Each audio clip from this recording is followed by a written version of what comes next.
আমরা খাজনা দিব না, কিন্তু খাজনা দিতে হয়। এই খাজনাও আবার তোমাদের পরীক্ষায় আসে। তাই আমি মোহাম্মদ রফিকুল ইসলাম, তেজগাঁও কলেজের অর্থনীতি একজন প্রভাষক, নিয়ে আসছি পাশ করি অ্যান্টিবায়োটিক। এবং আজকের অর্থনীতিতে আমরা পড়ব যে খাজনা দিতে চাই না সেই খাজনা নিয়ে। চলো দেখি আজকে আলোচনায় কি আছে। এখানে যদি আমরা প্রথমে যদি একটু দেখি, সেটা হচ্ছে আমরা প্রথমে শিখব খাজনার ধারণা, মানে খাজনা ব্যাপারটা কি। সেই খাজনা হচ্ছে দুইভাবে আলাপ করা যায়, একটা হচ্ছে ক্লাসিক্যাল খাজনা তত্ত্ব আর একটা হচ্ছে আধুনিক খাজনা তত্ত্ব। এরপরে আমরা দেখব নিম খাজনা, নিম পাতার খাজনা না, নিম খাজনা এবং অর্থনৈতিক খাজনার ভিতরে তফাৎ এবং খাজনার বিস্তারিত প্রকারভেদ। এখন যদি আমরা প্রথমে যাই খাজনার ধারণা কি। দেখো, আমরা কিন্তু জানি যে ভূমির পরিমাণ বা ল্যান্ডের পরিমাণ আমরা চাইলেও বাড়াইতে পারি না, কিন্তু এটা ছাড়া তো আমাদের উৎপাদন সম্ভব না। এবং এর এগেনস্টে যে আয়টা পাই, সে আয়টাকে আমরা বলি হচ্ছে খাজনা। তাহলে এটা হচ্ছে 1 নম্বর এমসিকিউ, যে খাজনা কি। তাহলে খাজনা পাই কেন? যখন ভূমি থাকবে তখন আমি খাজনা পাবো। তার মানে ভূমির পারিশ্রমিক হচ্ছে খাজনা। এটা হচ্ছে আমার 2 নম্বর এমসিকিউ।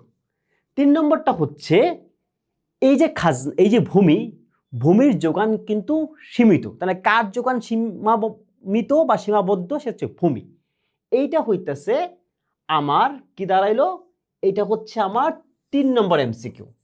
এরপরে আমরা একটু শর্টে যদি দেখি যে খাজনা হচ্ছে ভূমির পারিশ্রমিক এবং ভূমির যোগান আমি পরিবর্তন করতে পারি না, তার মানে এটা হচ্ছে অস্থিতিস্থাপক। এইখান থেকে আসলো আমার 4 নম্বর এমসিকিউ। এবং প্রান্তিক জমিতে খাজনা শূন্য, সেটা হচ্ছে 5 নম্বর। এবং একটু পরে আমরা দেখব যে খাজনা তত্ত্বটা অর্থনীতিতে প্রথম যে আলাপটা করেছেন সেই ভদ্রলোকের নাম হচ্ছে ডেভিড রিকার্ডো। এইটা হচ্ছে আমার 6 নম্বর। মানে এই কোশ্চেনটা সবচেয়ে বেশি গুরুত্বপূর্ণ। বলা হোক যে কোনো সময় পরীক্ষা চলে আসতে পারে যে খাজনা তত্ত্বের প্রবক্তাকে। খাজনা তত্ত্বের প্রবক্তা হচ্ছে ডেভিড রিকার্ডো। কিন্তু এই যে ডেভিড রিকার্ডো যে খাজনা তত্ত্বটা দিয়েছেন, সেই খাজনা তত্ত্বটাকে আমরা বলেছি ক্লাসিক্যাল থিওরি অফ রেন্ট বা ক্লাসিক্যাল তত্ত্ব। মানে ডেভিড রিকার্ডো যে খাজনা তত্ত্ব দিছে সেটাকে আমরা বলতেছি ক্লাসিক্যাল। এইটা হচ্ছে আমার এইখান থেকে আবার একটা এমসিকিউ গেল। এরপরে হচ্ছে ডেভিড রিকার্ডো খাজনার উৎপত্তি ব্যাখ্যা করছে 2 জায়গা থেকে। একটা হচ্ছে জমির উর্বরতা পার্থক্য, মানে এক জমির উর্বরতা এক এক রকম। সেকেন্ড হচ্ছে ল অফ ডিমিনিশিং রিটার্ন, মানে জমি ক্রমান্বয়ে চাষ করলে তার ফলন কমে যায়। এইটা হচ্ছে আবার 2 নম্বর এমসিকিউ। এরপরে যদি আমি যাই, খাজনা হচ্ছে মূল্য নির্ধারণ করে না, বরং মূল্য নির্ধারিত হওয়ার পরে তৈরি হয়। যদি কোনো কারণে প্রশ্ন কঠিন হয় অর্থনীতিতে, তাহলে এই প্রশ্নটাও আমার এখানে চলে আসতে পারে। এটা হলো আমার 3 নম্বর এমসিকিউ। এরপরে আমরা যেটা দেখতেছি সেটা হচ্ছে, আমরা যেটা দেখলাম যে ডেভিড রিকার্ডো হচ্ছে খাজনা তত্ত্বের প্রবক্তা এবং সেটাকে আমরা বলতেছি ক্লাসিক্যাল। এবং উনি 2টা কারণের কথা বলেছেন এবং এইটা ডিফেন্ড করা হচ্ছে জনসংখ্যা বৃদ্ধি এবং হচ্ছে খাদ্যের চাহিদা। তার মানে এটা হচ্ছে আমার সর্বশেষ 5 নম্বর এমসিকিউ। এখান থেকে আমাদের এরকম 5টা এমসিকিউ আমাদের পরীক্ষায় চলে আসতে পারে। এরপরে যদি আমরা একটু দেখি যে ডেভিড রিকার্ডো যে খাজনা তত্ত্বের কথা বলেছিল সেটা ছিল যে ক্লাসিক্যাল।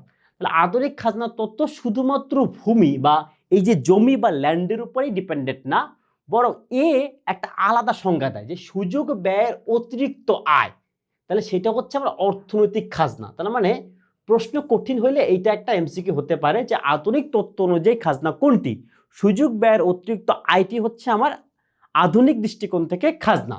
এবং এইটা সে নির্ধারণ করে হচ্ছে শুধুমাত্র ভূমির উপরে না, উপকরণের চাহিদা এবং যোগানের মাধ্যমে। এটা আমার 2 নম্বর এমসিকিউ।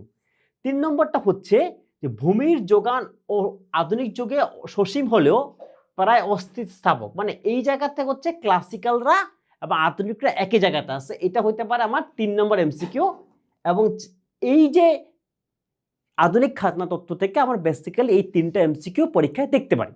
এরপরে যদি আমরা যাই নিম খাজনা কি, দেখো এই নিম খাজনা মানে হচ্ছে নিম পাতার খাজনা না। এই নিম হচ্ছে তোমাদের বাংলাও কাজে লাগবে, যার অর্থ হচ্ছে প্রায়, মানে যেটা হচ্ছে খাজনা মতো, মানে তো প্রায় আচরণ করে কিন্তু ঠিক খাজনা না। নিমটাকে আমরা ইংলিশে আমরা বলি হচ্ছে কোয়াসি, মানে প্রায়। এইটা হচ্ছে কিছু কিছু উপকরণ আছে যেটাকে আমরা স্বল্প মেয়াদে পরিবর্তন করতে পারি না। এর মাধ্যমে যে আয়টা পাই, যেমন কারখানার যন্ত্রপাতি চাইলে আমি পরিবর্তন করতে পারি না, আমি চাইলেই প্ল্যান্টের সংখ্যা বাড়াইতে পারি না, এইটার যে পারিশ্রমিক সেটাকে বলতেছি আমার নিম খাজনা। এখানে একটা মাথায় রাখতে হবে, নিম খাজনার প্রবর্তক হচ্ছে কে? প্রবর্তক হচ্ছে আলফ্রেড মার্শাল। তার মানে এখান থেকে আমি নিম খাজনার সংজ্ঞা থেকে একটা এমসিকিউ এবং এই যে আলফ্রেড মার্শাল যে ধারণাটা দিচ্ছে নিম খাজনার, এখান থেকে আমরা আরেকটা এমসিকিউ দেখতে পারি। 3 নম্বরটা হচ্ছে নিম খাজনা কিন্তু দীর্ঘমেয়াদে থাকে না, থাকে হচ্ছে স্বল্প মেয়াদে। কারণ দীর্ঘমেয়াদে আমরা চাইলে কারখানার যন্ত্রপাতির সংখ্যা বাড়াইতে পারি, প্লান্টের সংখ্যা বাড়াইতে পারি, বিল্ডিং এর সংখ্যা বাড়াইতে পারি। এজন্য নিম খাজনা উৎপত্তি হয় স্বল্প মেয়াদে, যেটা কিনা আমার 3 নম্বর এমসিকিউ। 4 নম্বরটা হচ্ছে অর্থনৈতিক খাজনা বা ইকোনমিক রেন্ট। এটা বলাচ্ছে যে প্রকৃত আয় এবং সুযোগ যে ব্যয় তার মধ্যকার তফাৎ। পরীক্ষার প্রশ্ন একটু কঠিন হইলে এইটা একটা প্রশ্ন হতে পারে 4 নম্বর এমসিকিউ।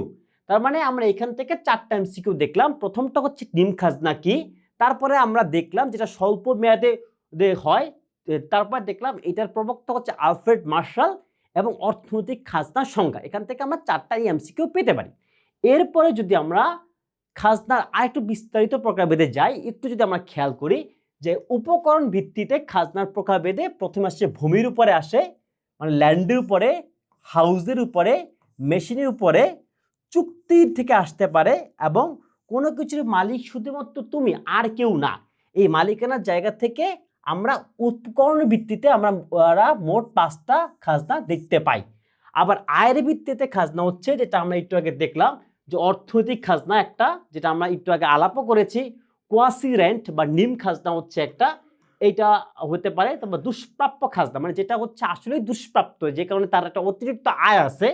এবং আরেকটা হচ্ছে দুইটার পার্থক্যের কারণে খাজনা, মানে আমরা উপকরণ ভিত্তিতে 5 ধরনের দেখতে পারি, আয়ের ভিত্তিতে 4 ধরনের দেখতে পারি। মানে এইখান থেকে একটা এমসিকিউ যে উপকরণের ভিত্তিতে কয়টা, এখান থেকে একটা এমসিকিউ যে আয়ের ভিত্তিতে কয়টা, এবং এরপরে এই 5টা সংজ্ঞা হচ্ছে আমার আরো 5টা এমসিকিউ, আবার এই 4টা সংজ্ঞা হচ্ছে আমার আরো 4টা এমসিকিউ।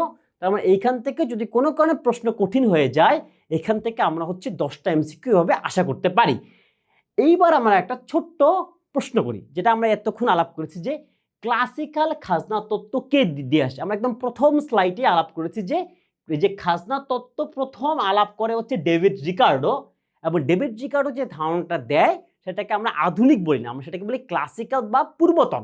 এই জায়গা থেকে ক্লাসিক্যাল খাজনা তত্ত্বের প্রধান প্রবক্তা হচ্ছে কে? David Ricardo. তো এই কোশ্চেনটা হচ্ছে সবচেয়ে কমন কোশ্চেন এই চ্যাপ্টার থেকে এবং সবচেয়ে সহজ প্রশ্ন আমরা যেটা জাতীয় বিশ্ববিদ্যালয়ে আশা করতে পারি। খাজনা নিয়ে আমাদের আলোচনা এই পর্যন্তই।